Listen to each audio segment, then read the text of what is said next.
Recently मैंने the 48 laws of power book जो Robert Greene ने लिखी है बुक कंप्लीट की है। और इस बुक को पढ़ के मुझे लगा है कि ये किताब अपने टाइम में बहुत लोकप्रिय भी रही होगी और इसकी आलोचना भी बहुत की होगी, क्योंकि इस किताब में कई ऐसी चीज़ें हैं जो आपको इमोरल भी फील होगी, लेकिन वो चीज़ें कई पावरफुल लोगों द्वारा अपनाई गई है।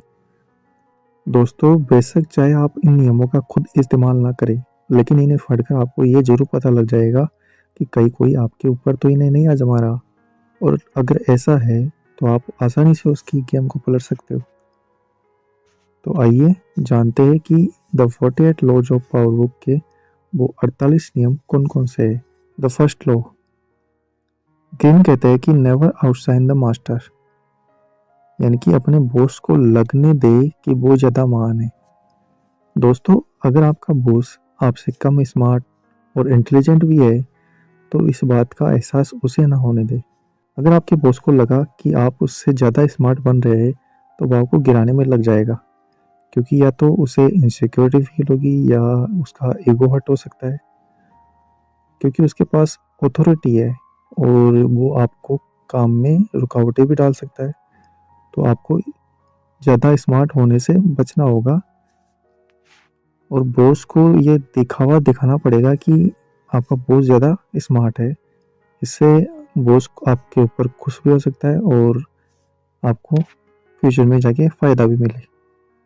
सेकेंड लॉ, ग्रीन कहते हैं never put too much trust in friends, use your enemies, यानी कि दोस्तों पर आंख बंद करके विश्वास नहीं करना चाहिए, दुश्मनों का इस्तेमाल करें। बहुत से दोस्त केवल हमें अपना काम करने के लिए इस्तेमाल करना चाहते हैं। वे आपको दिखाएंगे कि वे आपके सच्चे दोस्त हैं, लेकिन जब आपको उनकी ज़रूरत होगी तो कहीं नज़र नहीं आएंगे। वे आपके टैलेंट के सामने तो तारीफ करते हैं, लेकिन पीठ पीछे मजाक उड़ाते हैं। इसलिए ऐसे दोस्तों पर आंख बंद करके कभी विश्वास ना करें। इससे अच्छा दुश्मनों की बातों पर ध्यान दें।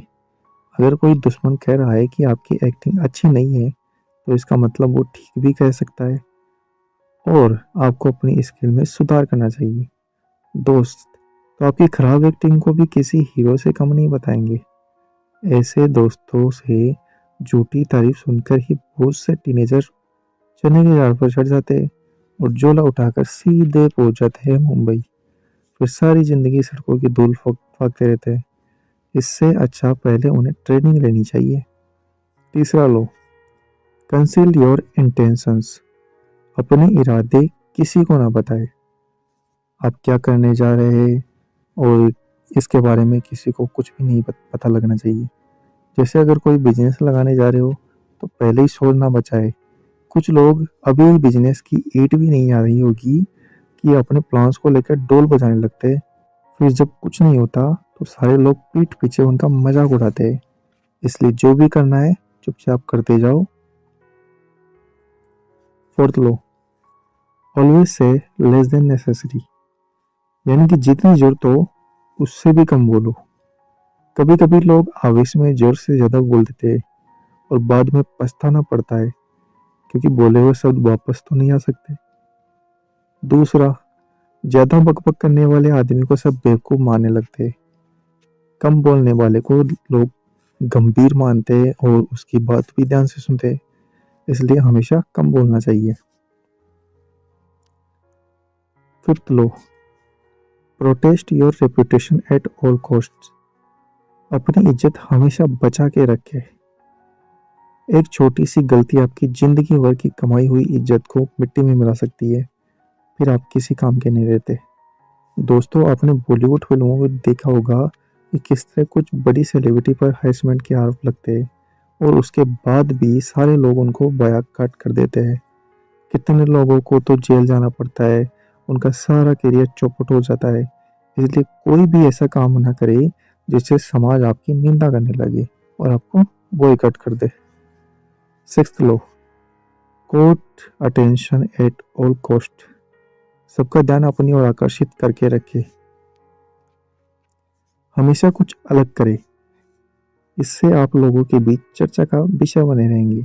अपनी पर्सनैलिटी को टिप टॉप रखिए, अपने करिश्मा को बढ़ाइए, कॉन्फिडेंस से भरे हुए दिखे तभी लोग आपकी कदर करेंगे।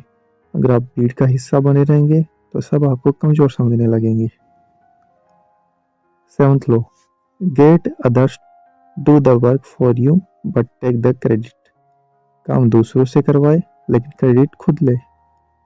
जैसे कोई बिल्डिंग बनाते तो मजदूर है लेकिन क्रेडिट इंजीनियर को ही मिलता है।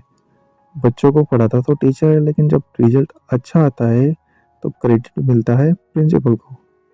इसी तरह आप भी ग्रुप लीडर बने, काम को टीम में बांट दें, इससे आपकी टीम का क्रेडिट आपको जाएगा। 8th law, make people come to you.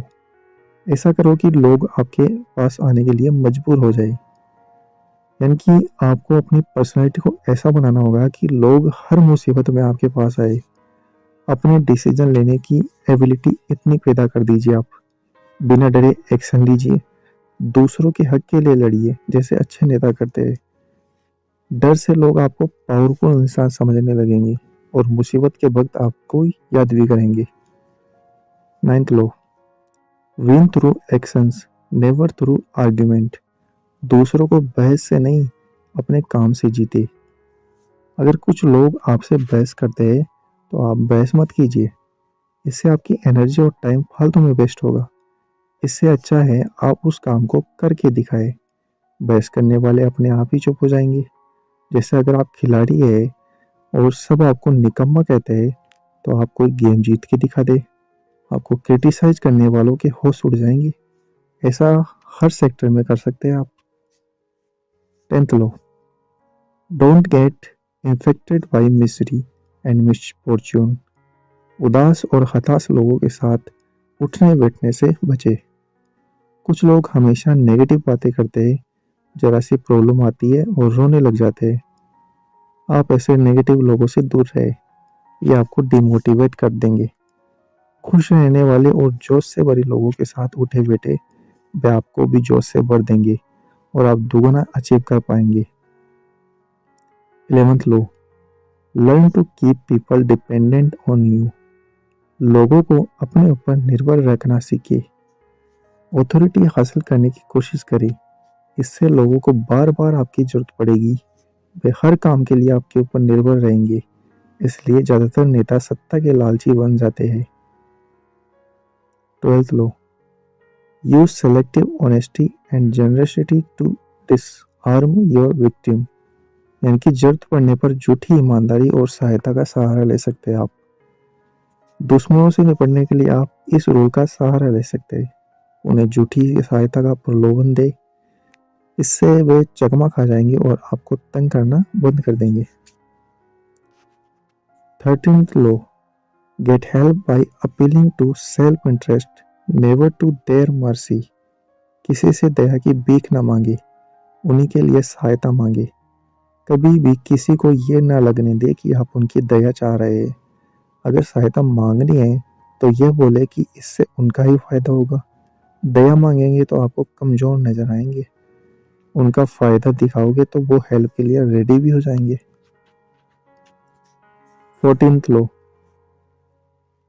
Pose as a friend work as a spy. यानी कि दोस्ती का नाटक तो करो लेकिन जासूसी करते रहो। अपने दुश्मनों से निपटना है तो उनसे दोस्ती का नाटक करे, लेकिन इसी बीच जरूरी इंफॉर्मेशन भी जुटाते रहे, इससे ये आपको राइवल को हराने में मदद मिलेगी। 15th low, crush your enemy totally. यानी कि अपने दुश्मन को पूरी तरह कुचल दे।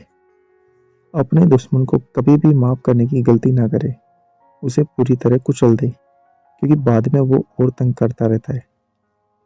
16 law, raise your value through absence and scarcity. अपनी वैल्यू बढ़ानी है तो गायब रहे या देर से आए। दोस्तों, आपने देखा होगा कि नेता और सेलिब्रिटी कितनी देर से फंक्शन में आते हैं। ये जताते हैं कि उन्हें बहुत काम था, जैसे उन्हें खेत में धान बोने हो। सारा काम तो उनके 36 नौकर करते हैं और डेट और टाइम भी उन्हें पहले से मालूम होती है, लेकिन वो सिर्फ जानबूझकर ऐसा करते हैं ताकि लोगों में उनकी वैल्यू बढ़ सके। लेकिन ये बात अलग है कि लोग उन्हें कोसते रहते हैं। 17th law, keep others in suspended terror. Cultivate an air of unpredictability. दूसरों को हमेशा डराते रहे। दूसरों को हमेशा यह लगने दे कि कोई मुसीबत आ सकती है और आप ही उन्हें बचा सकते हैं। इससे वो आपकी कदर करते रहेंगे और आपको कहाँ मानते रहेंगे। 18th law, don't isolate yourself behind a fortress. कभी भी छिपने की कोशिश ना करें। डिजास्टर के टाइम जो नेता नजर ही नहीं आता, लोग उसको बुरा भला बोलते हैं, उसे कमजोर समझते हैं। इसलिए कोई भी मुसीबत हो, सबसे आगे आकर दूसरों की हेल्प करें। लोग आपके दिलेर को समझेंगे और हमेशा आपको याद रखेंगे। 19th law, know who you are dealing with. हमेशा जान लें कि आपका मुकाबला किससे है। सबसे पहले अपने दुश्मन को अच्छे से जान लेना चाहिए। उसकी स्ट्रेंथ क्या है, वीकनेस क्या है, इस बात का पता लगा लो। अगर दुश्मन आपसे ज़्यादा स्ट्रोंग है तो उस पर सीधा हमला ना करने, बल्कि छल कपट का जाल बुने। Law number 20, do not commit to anyone.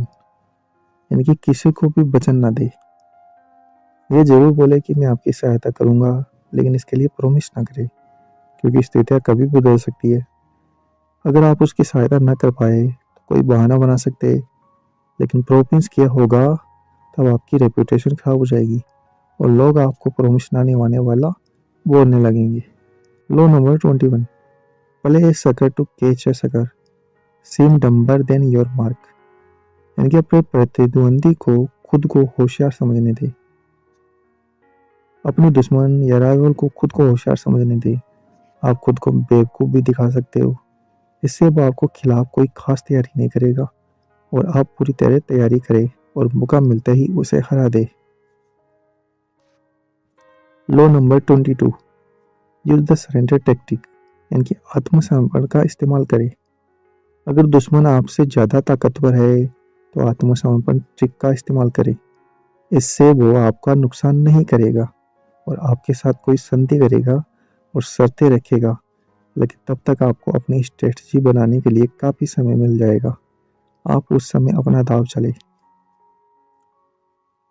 Law number 23, concentrate your forces. अपनी शक्तियों को इकट्ठा करें। आपके पास जो भी हथियार या शक्ति हो, सबको एक साथ कर ले। जब दुश्मन पर हर चीज से हमला करेंगे तो उसके हौसले पस्त हो जाएंगे। Law number 24, play the perfect courtier. यानी कि कुशल राजनेता की तरह बने। एक कुशल नेता हर रणनीति का इस्तेमाल करता है, साम दाम दंड भेद सब इस्तेमाल करता है जीत हासिल करने के लिए। आप भी दुश्मन पर जीत हासिल करने के लिए ये तरीके अपना सकते हैं।